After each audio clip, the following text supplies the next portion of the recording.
So today's video is a little impromptu. I've been cleaning out my office a little bit, and tomorrow I'll be going to look at some shelves at IKEA. Yeah, it's gotten that bad.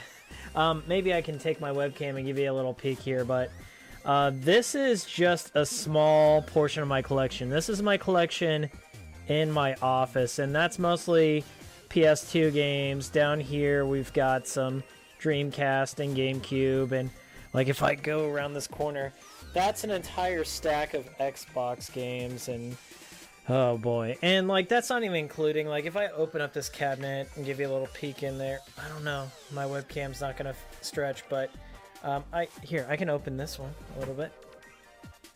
We'll try.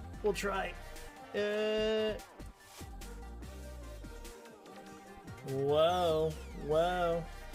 Yeah, it's not happening.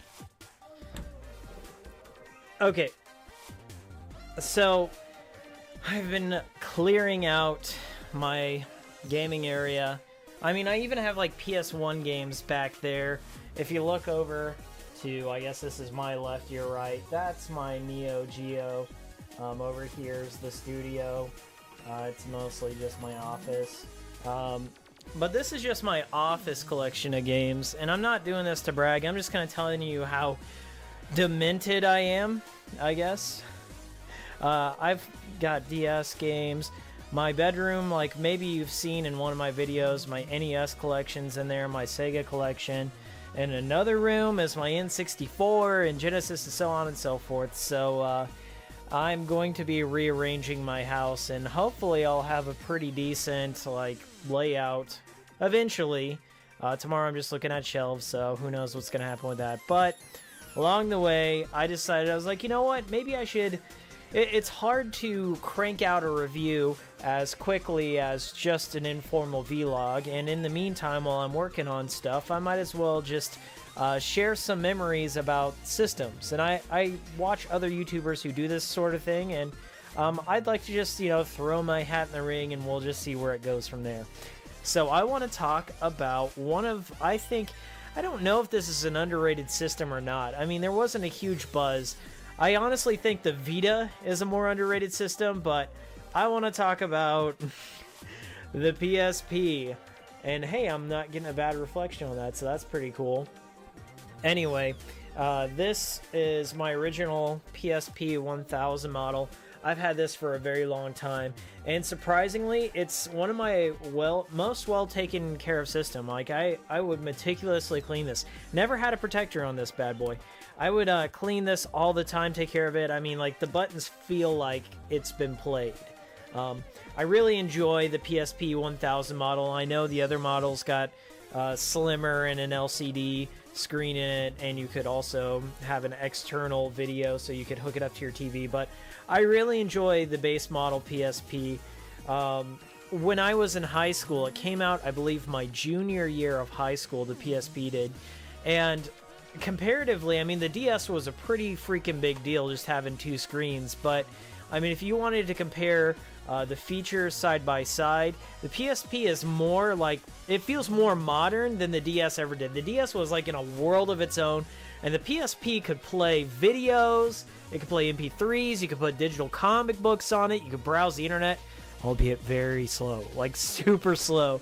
And it had like, I mean, it had, I don't have one in my hand, but UMDs. I have Legend of Heroes right here. But UMD discs, like this is a disc. This is moving optical media. Now, I prefer cartridges, but this kind of feels like the best of both worlds. It's a little bit of a cartridge, and it's a little bit of a disc. So, I always enjoyed the PSP, but I guess I felt like I was alone because I didn't know too many other people that had a PSP. I guess during the time that the PSP came out, I was working in a video game store. Well, I'm not going to name which one I was working at, but you can take a guess. And while I was working there, a lot of my paycheck, my meager paycheck, went to buying video games. So it was just kind of to supplement my addiction. And the first thing I got with my PSP, let's see if I have it in this bundle. There's two games that I got. The other one I have digitally now. But the first game that I got with my PSP was Metal Gear Acid, and yes, I love this series. I hate card games for the most part. I'm not, you know, they're not bad, they're just not for me. But I love this one, and that's because I'm a huge fan of the Metal Gear series. And this one is kind of like, you know, separate in the storyline. It's non-canonical, but in its own universe, it's like a visual novel. It's like Danganronpa disturbing. And you collect these card packs, and these card packs are from old Konami franchises. Like there's some Snatcher references, some Police references. And this one here also has like its own storyline, and it feels like Final Fantasy Tactics mixed with a card game, mixed with Metal Gear. There's some stealth elements in there. The artwork is just beautiful. Like when I got this, it's like one of those ones that has a reversal cover art. I'm not going to reverse it here to save time, but look at that. So it's Snake. I believe it's Solid Snake, and then there's like this girl named Teleco right here. And yeah, they're going on quests together to destroy this like fake big boss, or this fake Solid Snake. And this really was like the first time I thought portable consoles like were gonna become huge. Like this here was better than most phones. Like now, like I got my Droid here, and my Droid does like basically everything: podcast, videos, internet, email, like everything that you could ever want a portable device to do. But the PSP was that back in 2005. I mean, the only other competitor would be like the N-Gage, and nobody talks about that.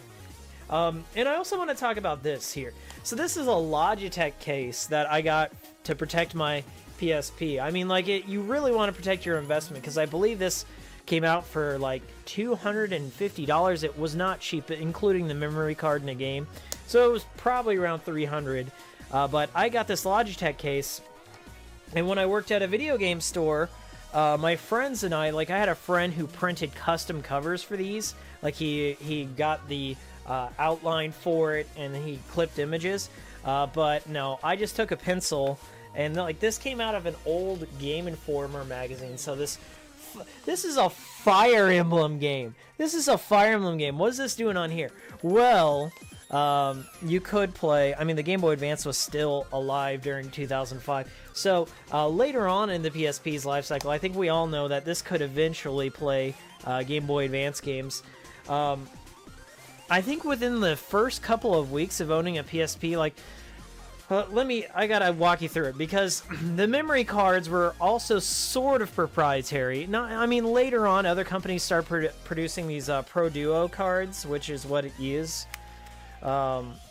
So check this. Like, these are the memory cards. I have an 8GB one in here. I've got a bigger one in my second PSP. Yes, I do have two. I have a 3000 model. But those memory cards right there, it came with like a 32MB one, which was pretty big at the time, but it's not enough to store a game on it. And I ended up like putting MP3s on here and movies, and within the first week of PSP ownership, they had a hack out for it where you could swap two memory cards and load custom emulators like NES. Now, I am a purist. Like, I still play all original NES games, but emulation's cool, and especially like playing in your bed, like playing on this with save states and all this other cool stuff. The PSP also got me back into the retro library. So, like, because of emulators, I played through old NES games, old Genesis games.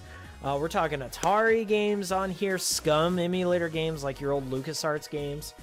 And eventually Game Boy Advance games, because through this was the way I beat Mother 3. I played through Mother 3 on my PSP.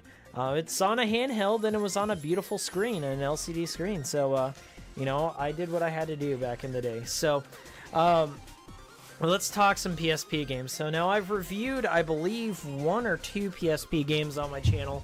I'd like to review more as time goes on, but like Work Time Fun was one of them. I have been collecting PSP games, but what don't I collect is the real question. I really collect whatever I can find in thrift stores, because I'm just of the mindset that now people have phones, and there are resellers that run in and just collect things and buy things without knowing whatever. So, you know, I have to kind of compete with that.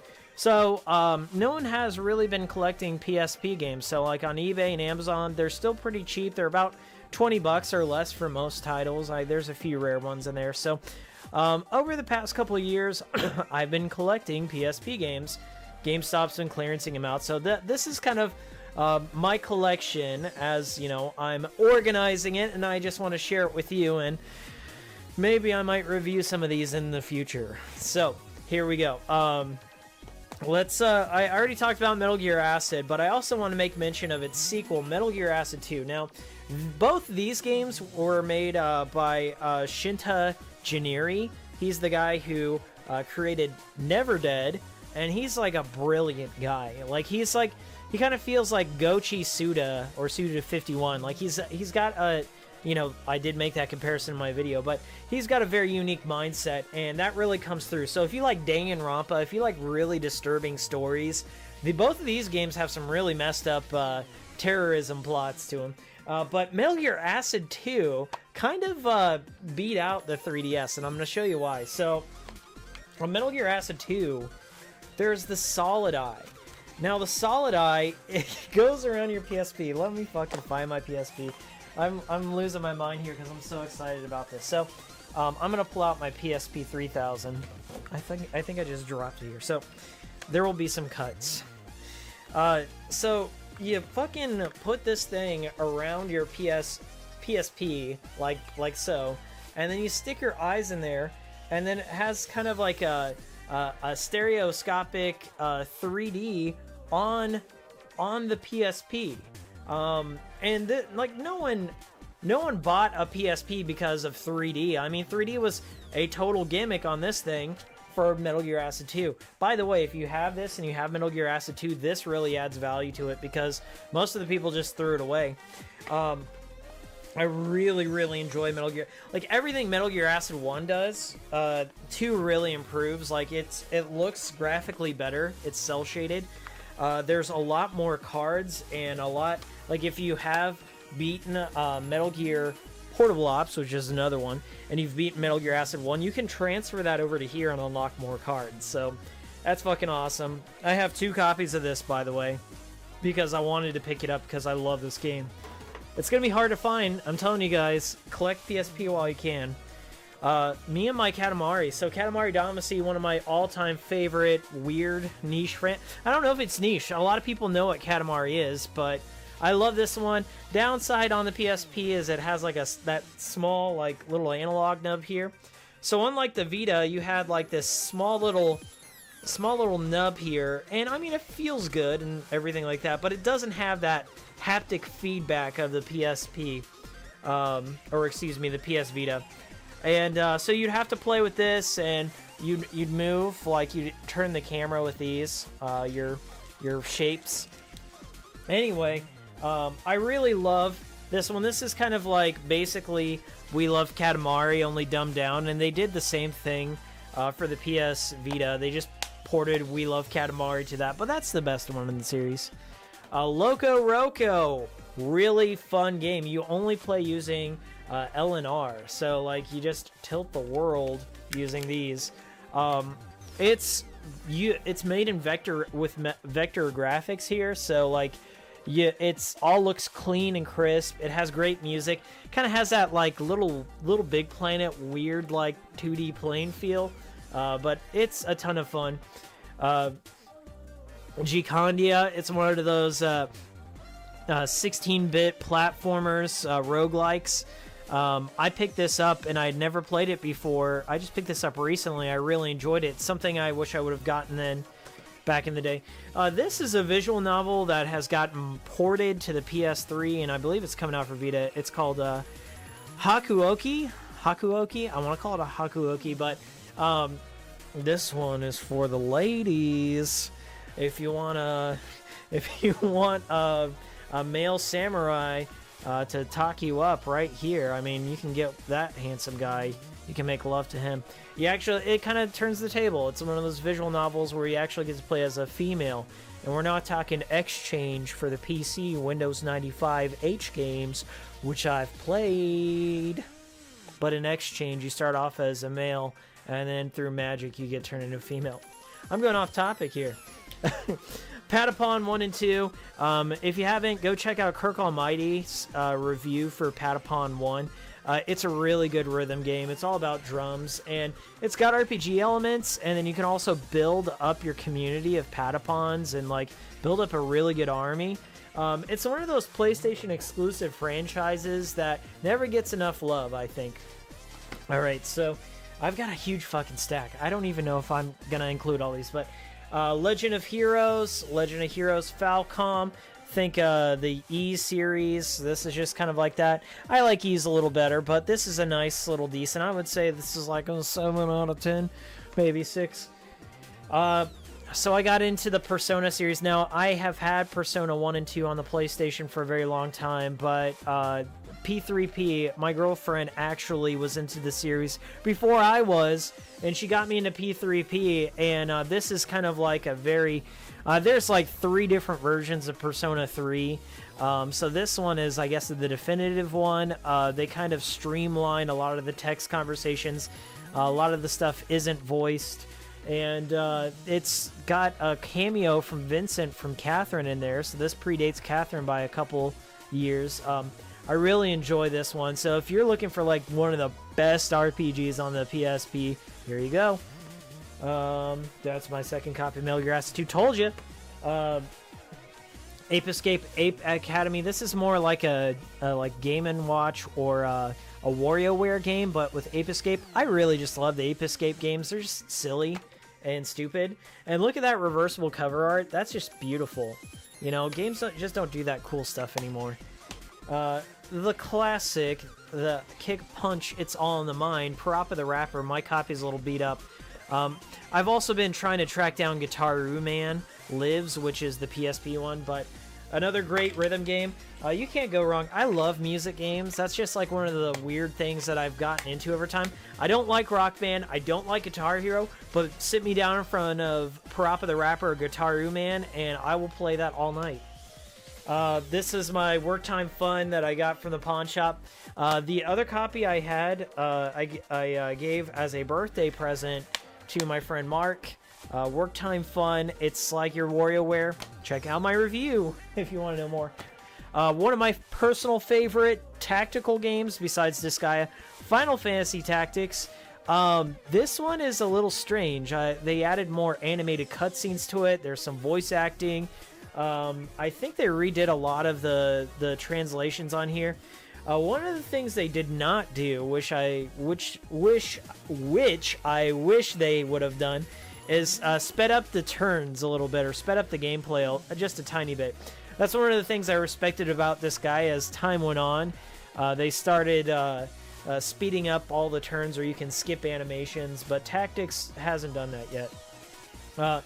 Fat Princess Fistful of Cake. This is like one of the late gen PSP releases. It's kind of like a tower defense game, and capture the flag with the princess there. So you take her from one side of the map to the other, and feed her cake. You make her heavier so it slows down the enemies. I think it's cute. Speaking of Disgaea, I have Disgaea. This is Afternoon of Darkness. What's really cool there is it says it has ad hoc here, so there's multiplayer. There's also a little story mode that adds a little bit of additional story for Etna, so it kind of tells you how she lost her memory.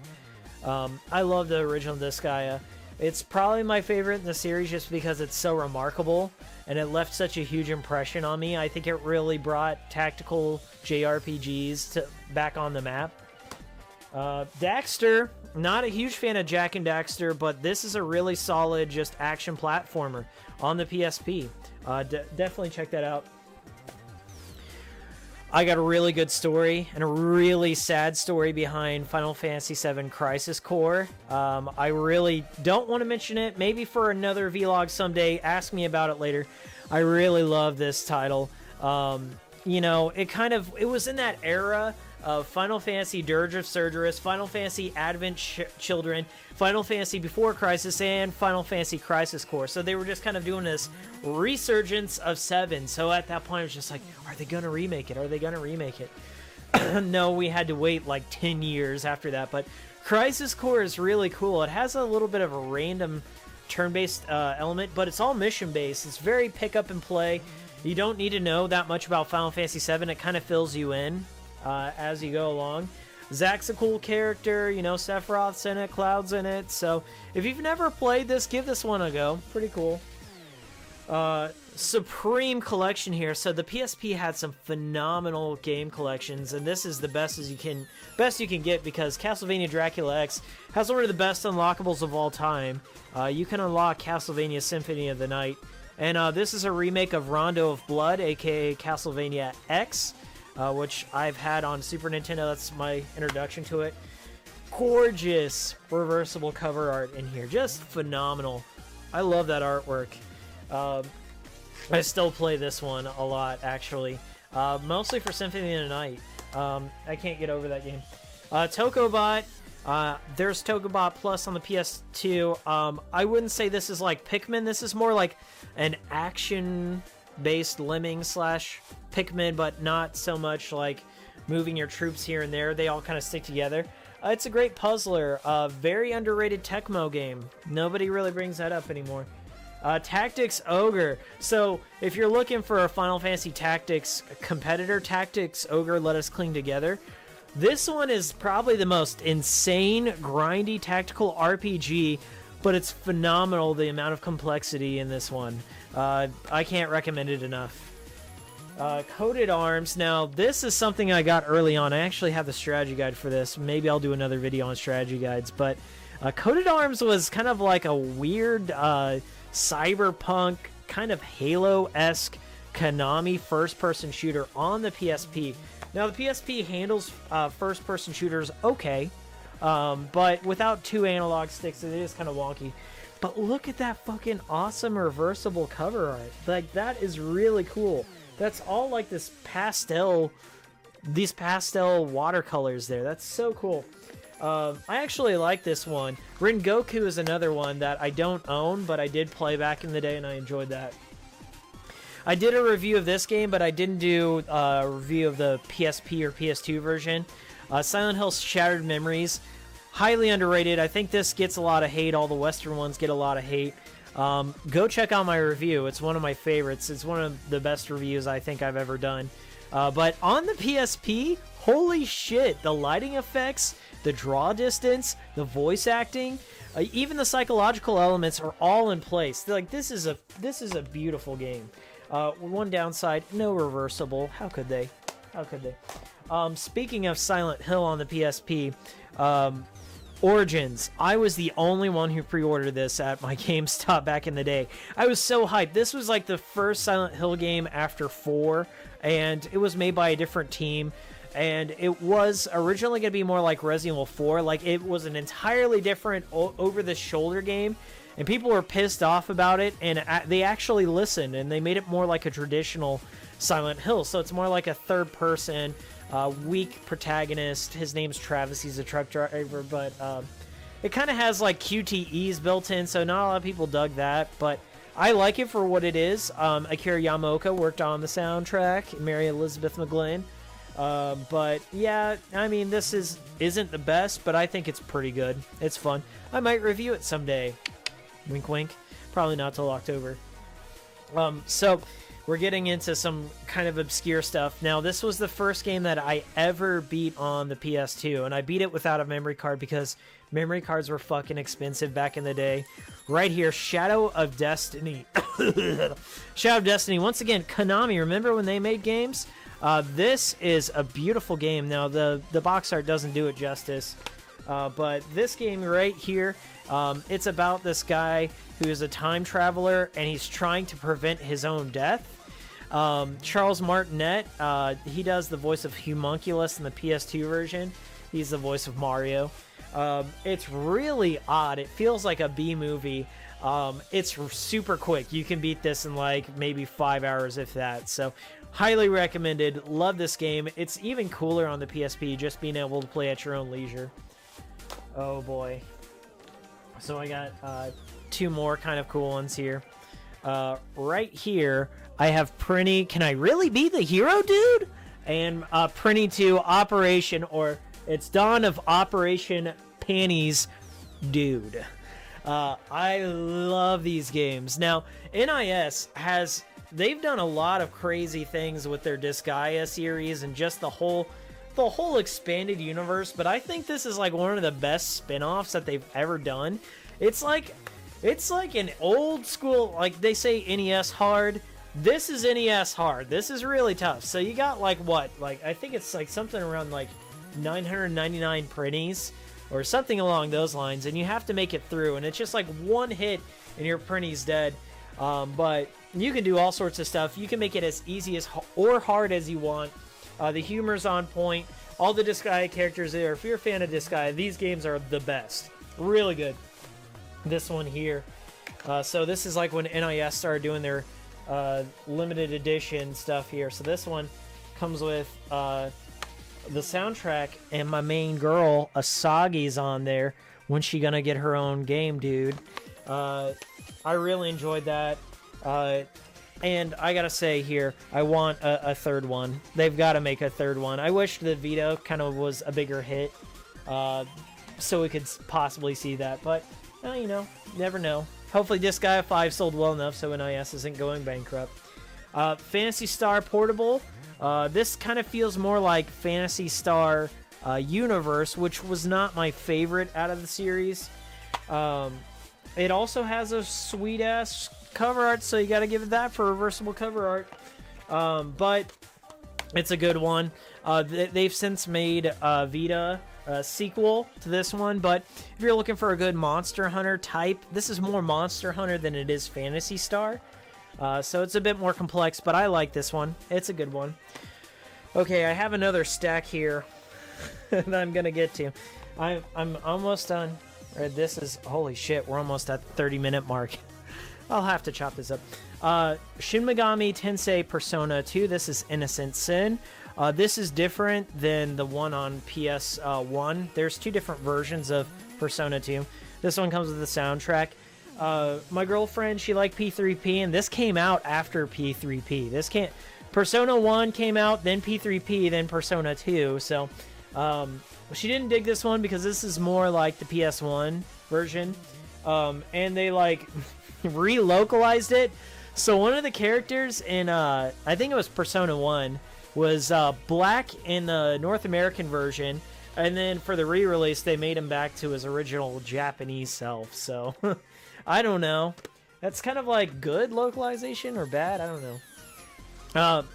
So this is a really crazy series. It's What Did I Do to Deserve This, My Lord 2. Their first one's actually called Holy Invasion of Privacy, Bad Man. But they changed that because it sounded like what Robin from the old 60s Batman would say. This is a really weird, unique game.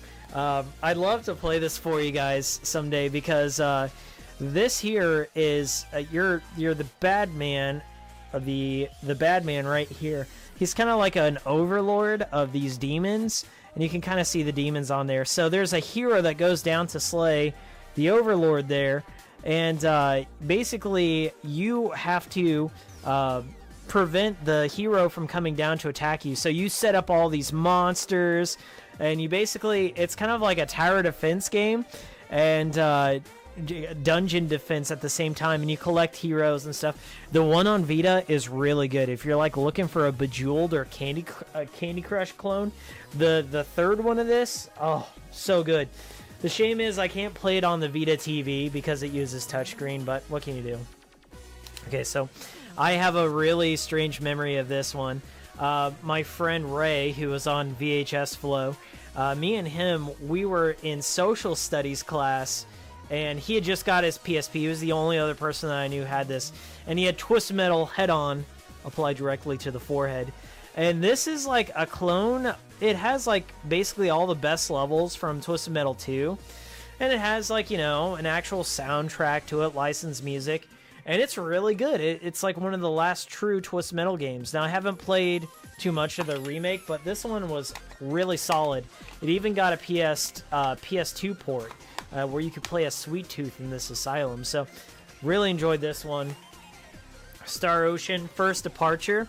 When I purchased this at a pawn shop, it came with actually my favorite Star Ocean Second Evolution, which is Star Ocean 2. So I wasn't mad about that. There's a new Star Ocean coming out, but this one, First Departure, is the first in the series. It's a remake. So if you've never played Star Ocean, they're kind of like a good action RPG, like Tales of Destiny or any of the Tales of games. I really love these games. I don't know how I feel about the new one just yet. I mean, it's coming out pretty close near Final Fantasy 15, so we'll see how it is. The Silent Hill experience. This made a cameo in one of my videos. This is just a bunch of the digital comics. I've met Ben Templesmith. He's one of the illustrators that he did like Silent Hill Dying Inside, which is one of them. This also has a lot of the music and making of 20 tracks. It's got an interview with the movie director Christoph Gans, and just some little trivia about old Silent Hill games.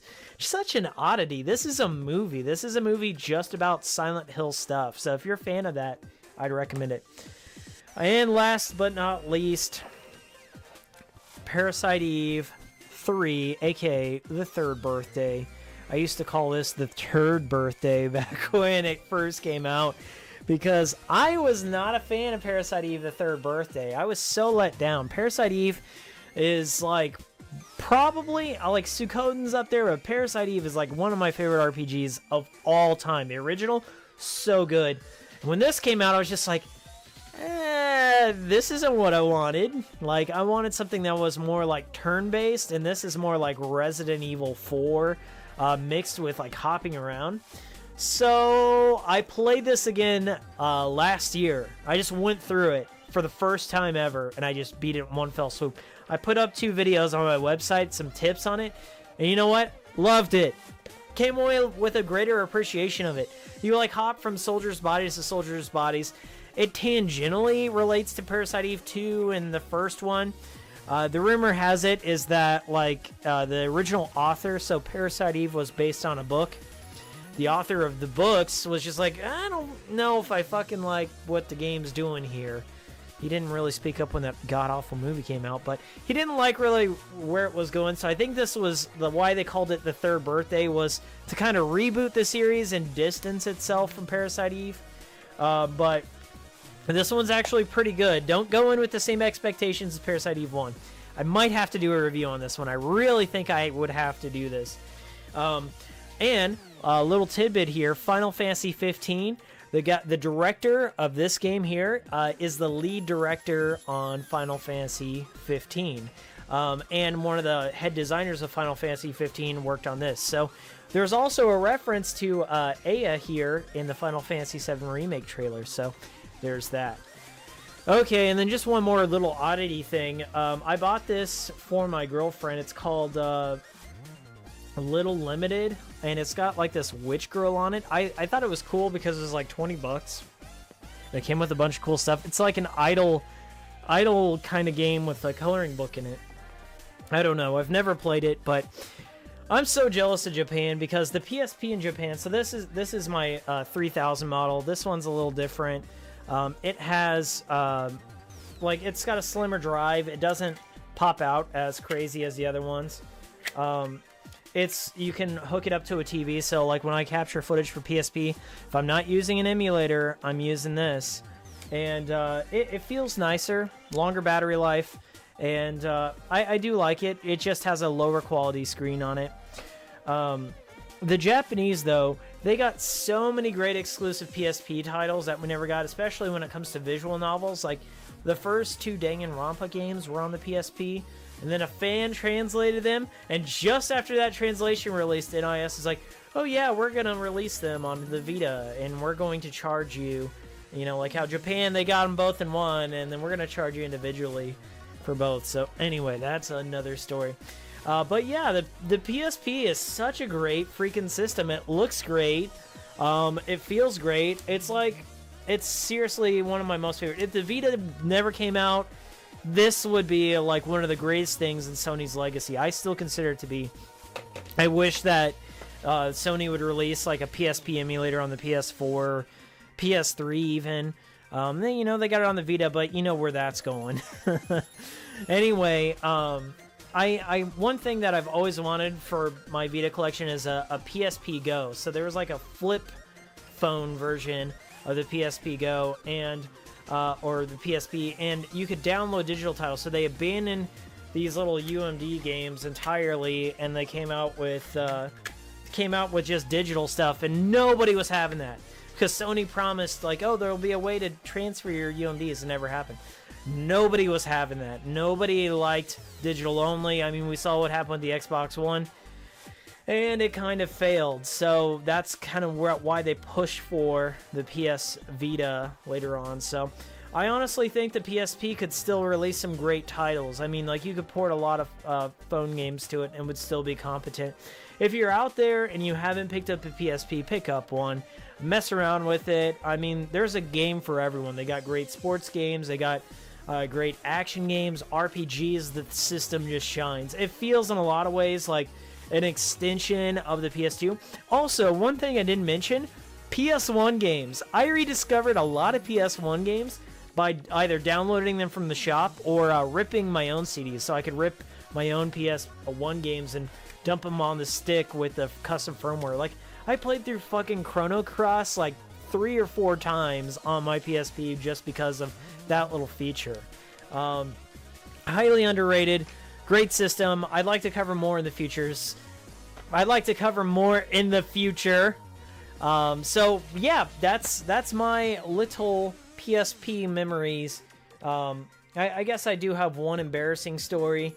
I thought I was the shit. I had Spider-Man 2 on my PSP, and it was on a UMD, and I took it to high school, and I would just deliberately just like flip it on and just be like, yeah, I'm watching Spider-Man 2, like on the screen, because phones couldn't do that back in the day. And people were like, oh, that's so cool. That's, you know, like, I miss those days. Now nobody gives a shit because, like, you can look at live feed from Mars on your phone now. Like, no one cares. It's not as cool. But, yeah, it was what it was for its time.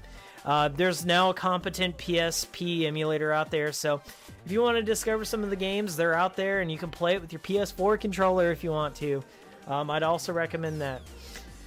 Alright, so to end this video, I want to thank you guys for watching this long-ass vlog. It's huge. New content is coming out fairly soon. You know, it's taking some time with work.